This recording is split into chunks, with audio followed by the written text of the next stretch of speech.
pass, and then they just kind of hang low over the Coachella Valley. Looks so Mornings like this are beautiful. And we're a little bit off the full moon like we had a few days ago, but you can see just big, really, really pretty. A couple days ago, it just lit up the whole night sky. Really, really nice. This is a pretty time of year. We're past the dog days and getting into really those beautiful fall months. But we even get a little bit of a,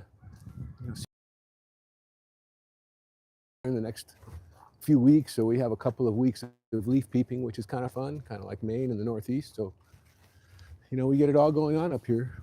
Yeah, it's so beautiful. I want to say my forecast said it was going to be about 66 is the low today, and in the 80s is the high. I think maybe low 80s. I know it's about 10 degrees below average according to the newscasters this morning, so that puts us really in the comfortable zone all day long. A little bit of breeze just makes it even better. Oh yeah. So we'll start with the chickens. We hear them clattering away like usual. We're always the loudest in the morning, and we can get them going and move up to the bigger animals. No, I noticed the other day when we were here with the chickens that there's a hen that sounds like a rooster. That's a rooster. That bigger, the bigger one. Yeah, with the flared tail. That's the one rooster that's in there. I don't quite know why he's in there with the rest of the ladies, but he is. Okay, that's why I was like, okay, he doesn't get separated from the rest. He doesn't, and frankly, once we let him out as often as not, he really looks to couple with as many ladies as he can. So he's pretty randy in the morning. But I don't know quite why he's in there. Kind of a light egg take it looks like last night, but we'll see what we got today. Eggs this morning. Yeah, just a couple. It's usually a lot more. Our guys, I think, sometimes come through, and when Linda gives them permission, they'll snag a few eggs for their own dinner, which is perfectly fine.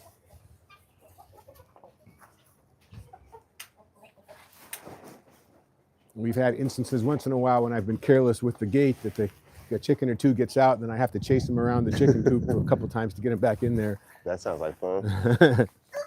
Well, luckily they know where their bread is buttered, so they always come back, which is nice. So we start with the rooster.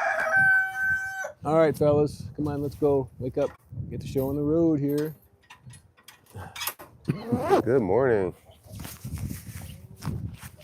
And over time, I think, as you know, we've been able to breed a fair number of young chickies to kind of come up and take over the egg laying department, but we get roosters too. And so as often as not, Linda will meet people and they're just starting out with chickens, and we can give them a few hens and a rooster, and they're on their own. Roosters and hens are all you need to kind of get it started. Make a marriage, yeah. All right, so these guys are ready, and of course, like we've talked about before, we've got both chickens in here and guinea fowl. The guinea fowl, the easiest way to kind of get the guinea fowl underway is to put them underneath chickens when they're real young, and so that's kind of what we've been doing.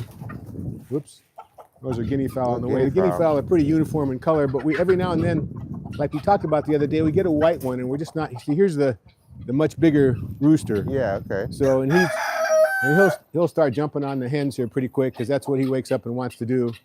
But at the moment, they're not used to you, so they're a little puzzled. But they'll figure it out. Once they realize there's food involved, they get pretty interested.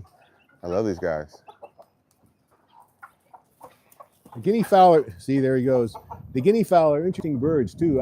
They're an equatorial bird, and so they're used to the heat. The heat really doesn't bother them. They're apparently a delicacy in England and Europe, so they're widely eaten. And they're about the size of a chicken, and they fly kind of like a chicken, which is to say not very well, but they do fly. See, we have a little bit of action going here. This guy. So he spends a lot of time doing that in the morning. And of course, we wind up with fertile eggs that way. So that's the good news. More chickens. That's right. More chickens. There's a whole science, too, that Linda knows better than I do in terms of how to determine an egg is fertile. And apparently it's something you can figure out pretty quickly. I guess there's a little air sac that forms in the egg when they've been fertilized, and you can, if you hold the egg up to a light, you can actually see a layer of air in there, and that indicates that there's some biological activity going on in there. Oh wow. So that's the tip off. Not all eggs, of course, are fertilized, but come on, fellas, let's get over this way. Let me spread a little bit of wealth around here and see. Yeah, they like that. Oh yeah, this is the routine. Come on, guys, Give you some carrots. come get it. And the guineas, by their nature, whoopsie, I'm not sure what that was about. The guineas, by their nature, just tend to not get very close. And if you're quick enough, you can grab them, and they don't get too worked up. No, there's another victim. See, the rooster will kind of home in on one hen, and then chase her all the way around the coop until they catch up, or he gives up. But oh, he's sneaking up from. Yeah, he's hen hunting. Yeah, okay, there's your shot. And nope. There we go. Ooh. Yeah, he's aggressive. He is. Yeah, and I think more so kind of normally when it's just me in here because he's used to me. But you can see the hens are cautious too. They know what's going on. Come on, guys, come get it. Interestingly enough, when he's in this mode, he won't pick at the carrots. He's strictly all about the ladies. Huh? Yeah, that's exactly right. He's just not interested, right? I think I see it. Nah, he won't come in and eat though. I think I see it. It's cool. Come on, girls and guys, let's get out of here. You can't be that cowardly this morning. Come on. And there's a mother hen that looks after them, so they don't get to come out and run around for a while.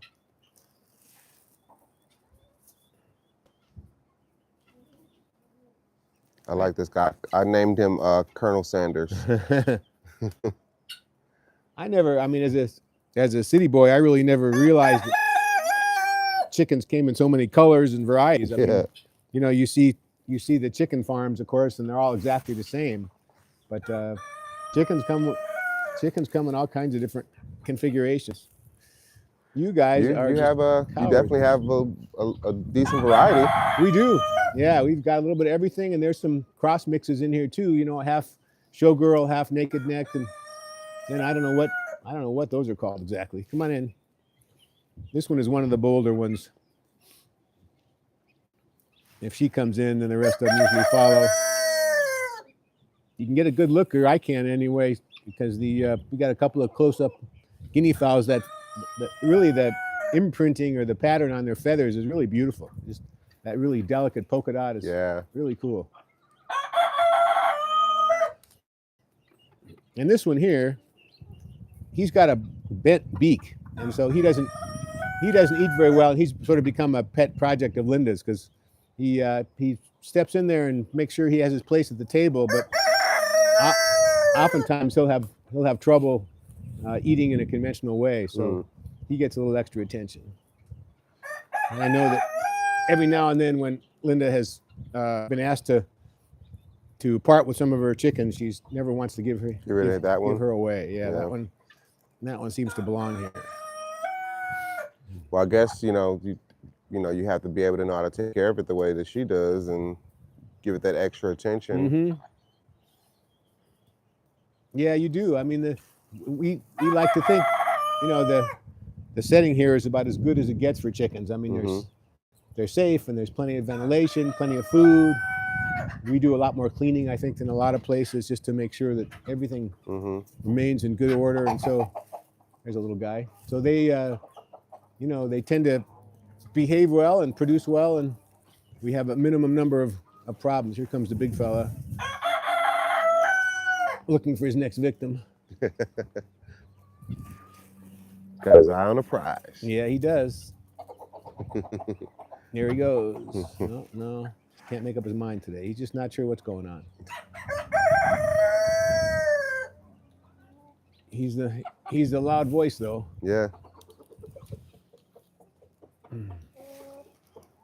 All right. Well, I think these guys are probably stay far afield today, but I'm going to throw a handful in here and make sure the little guys in those cages get a little bit of munchie action in the morning too. So let's do that.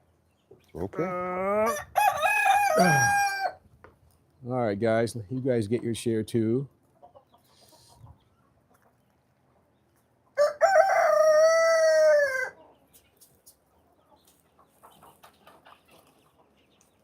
You know.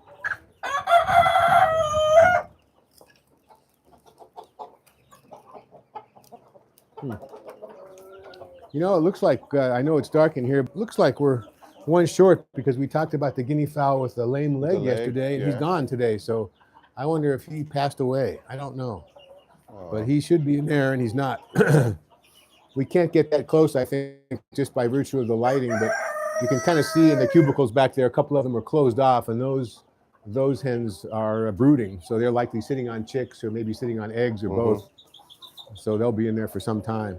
But you can see we got several little candidates down there that are going to grow up and become chickens here. And it looks like at least one of them is a guinea, that gray one. Yeah. Well, it's more than that. In fact, I guess we've got the really little ones at the bottom and then the somewhat larger ones in the middle. Yeah, they kind of move them around a little bit, I can tell. Yeah, I think so. The guys kind of have some sort of evaluation process to make sure that they're with their own type. Okay, guys, well, you could have been a little more cooperative, but we can live with it. On to the next group. All right. See you guys later. Bye. Good night.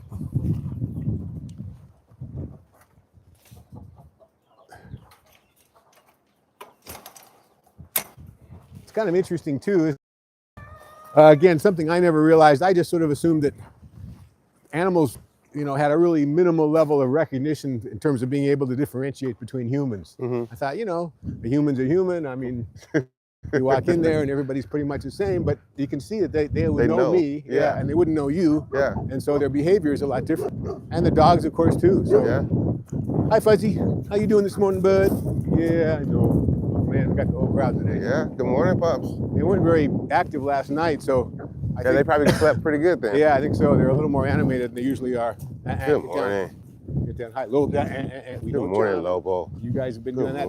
You don't jump. Nope, nope, nope. I know you're happy to see us. And as always, Elsa's kind of standoffish. Okay, we're gonna go and see the horses, but you got to quit jumping. Yeah. Don't do that. Yeah, Lobo. Nope, nope, nope, nope, nope. Nope, nope. Good morning. Funny, last night or yesterday when I came in, they were just dead. They had no interest in me. They didn't want to get up. It was just nothing. Nothing about the whole program was interesting to them. Thanks, guys. We'll see you again shortly. Okay. How you doing? Olive, what's happening? So we'll open this up and I'll give him a clear pathway to run around. Olive gets the first carrot. Olive, here you go, buddy. Carrot. Okay, down the hatch. Now I will get some of the grass and other food going here. Good morning. Good morning.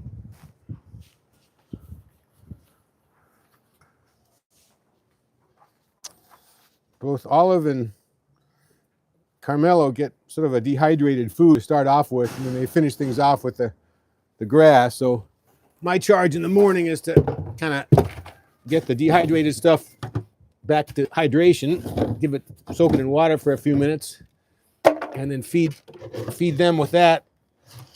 And then after they're done with that, they'll munch on grass all day long. Looks like I know we talked about before. It's amazing how big they get from just eating that. It is.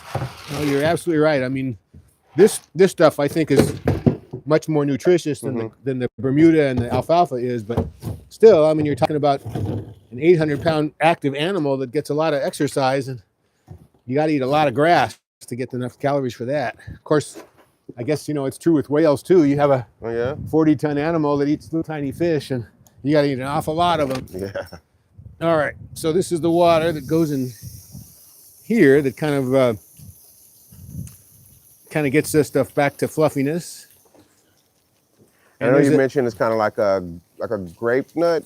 Well, that's just sort of what it's always looked like to me, but it's basically some sort of a concentrated food source that kind of ensures that they get what they need every day, and then it's augmented by the grass and the other stuff that is more is more typical. So these need about 5 minutes to kind of hydrate. I can see that they're two different They are. colors and Well, Olive is the senior horse, so she gets the senior blend. pellets, Okay. and Carmelo is more in his prime, and he gets the regular stuff. So with those hydrating, I'll throw a little alfalfa out there, and that'll be their supplemental food.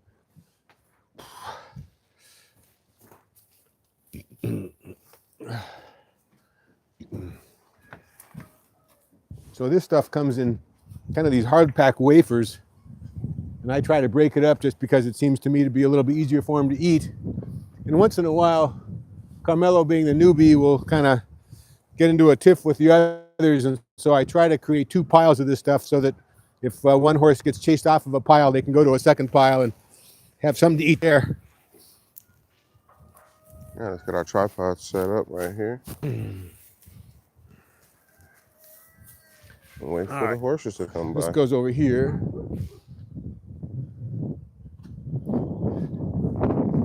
That's kind of hilly. May just end up holding on to it. But they are ready. They have their grass in place. And it is breakfast time.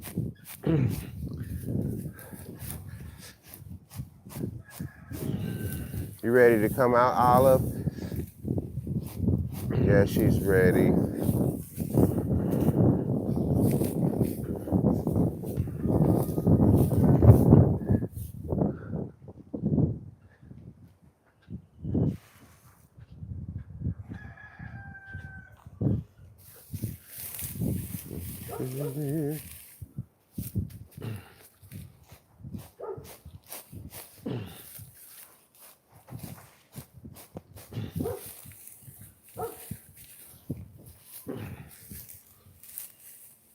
This is a typical morning, Lost Creek Canyon Ranch. Currently, Mike is preparing the Bermuda grass. If you can hear it crunching in the microphone in the background. That's exactly what that is. Okay. That gives them their grass piles. As I'm doing this, I'm thinking there's probably some hardcore cowboy out there watching me do this and think, man, this is a city slicker.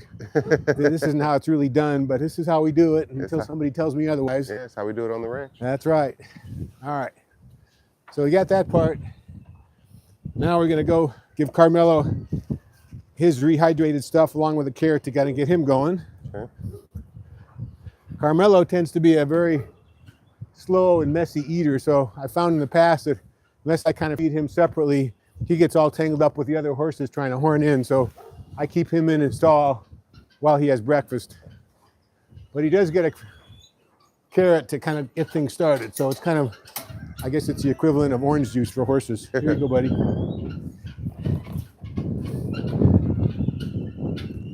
morning, Carmelo. You're good.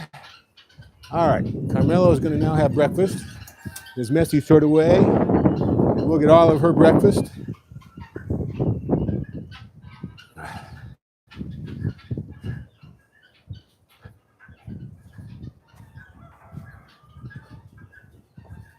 Okay. Olive's kind of used to being fed by hand, which probably isn't necessary, but I do it anyway. And I know, I asked this before, but I can't remember why doesn't Youngster, and apparently he gets what he needs from the Bermuda and the alfalfa. So, as near as I'm aware, there just isn't any need for it. Will there be a point where Carmelo doesn't need it anymore?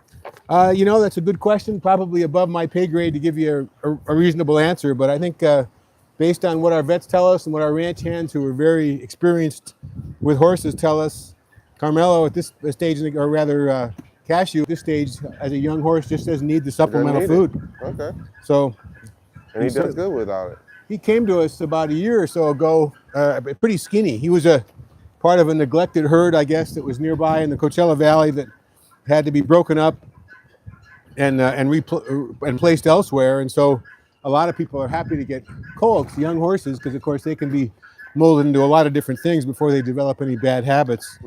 And so we were fortunate to get him. And of course now he's grown up and full-sized or nearly so, and has turned out to be a very friendly critter. But he just doesn't seem to need this kind of supplemental stuff. Wow. And from my understanding, he's the one horse that can be like ridden the longest as well. I think so. As I understand it, and again, I'm not a rider. My back would divorce me if I ever got on a horse. But I think Olive here is going on 25 or 26, so she's a little bit too old with that sway back and just isn't able to carry riders very far. So she can be ridden, but not for a long ways. Carmelo over there, he's apparently used to being ridden, and so he's certainly a rideable horse and probably gets ridden as much as any of them. And apparently, again, from what I'm told, it takes a couple of years typically before new horses like Cashew are really ready to be ridden on a regular basis. So our ranch hands, again, who know what they're doing, work with the horses, and I know they ride all of them at least to some degree every week. So they get some exercise that way. But I think it's still a process for Cashew. He's doesn't have quite the drill yet. And you know, horses, as we've talked about other mornings, I mean, they're big animals. They can be unpredictable. They're very sensitive to your moods and whatever else is going on around them. So, you know, we want to make sure as amateurs we're not doing anything that startles them. Right. But basically, this is sort of routine with Olive. So we talk to each other in the morning. At least I talk and she listens because she's eating. But she wolfs this stuff down pretty readily, and then whatever little dregs are left, I'll dump in the alfalfa pile, and she'll get over there and kind of get situated with that. And then Cashew comes out. We put there again. The primary food here is alfalfa, which tend to be kind of more weedy, like. But we also put out a supplemental bag of Bermuda, which is more pure grass. And it seems that for whatever reason, Carmelo tends to like the Bermuda, but Cashew and Olive tend to like the alfalfa a little more. I don't know why. I guess that's why they make chocolate and vanilla, and that's at least relative to humans. So yeah, there's a reason I mean, for everything. They're different colors, and I know there's different breeds of horses, so maybe that has something to do with what they like to eat. Could be. Eat. Yeah, maybe what they were fed when they were youngsters, or I just don't know. I don't know what the thinking is. Fascinating creatures for sure. They're beautiful girls. Yeah, they are. I mean, some of the horse books that you read about really just sort of elevate horses to a whole new plane of sensitivity and just very, very in tune to their handlers and can sense when people are upset. And you hear about some of these programs with horses and soldiers with PTSD and that sort of thing, and how calming horses can be. And I don't doubt that. Oh, I believe it as well.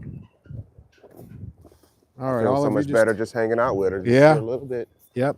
That's why I'm like, man, you have the best morning routine. I know sometimes it may seem monotonous, but this has to be good for the soul and for the mind and all sorts of things. You know, it is.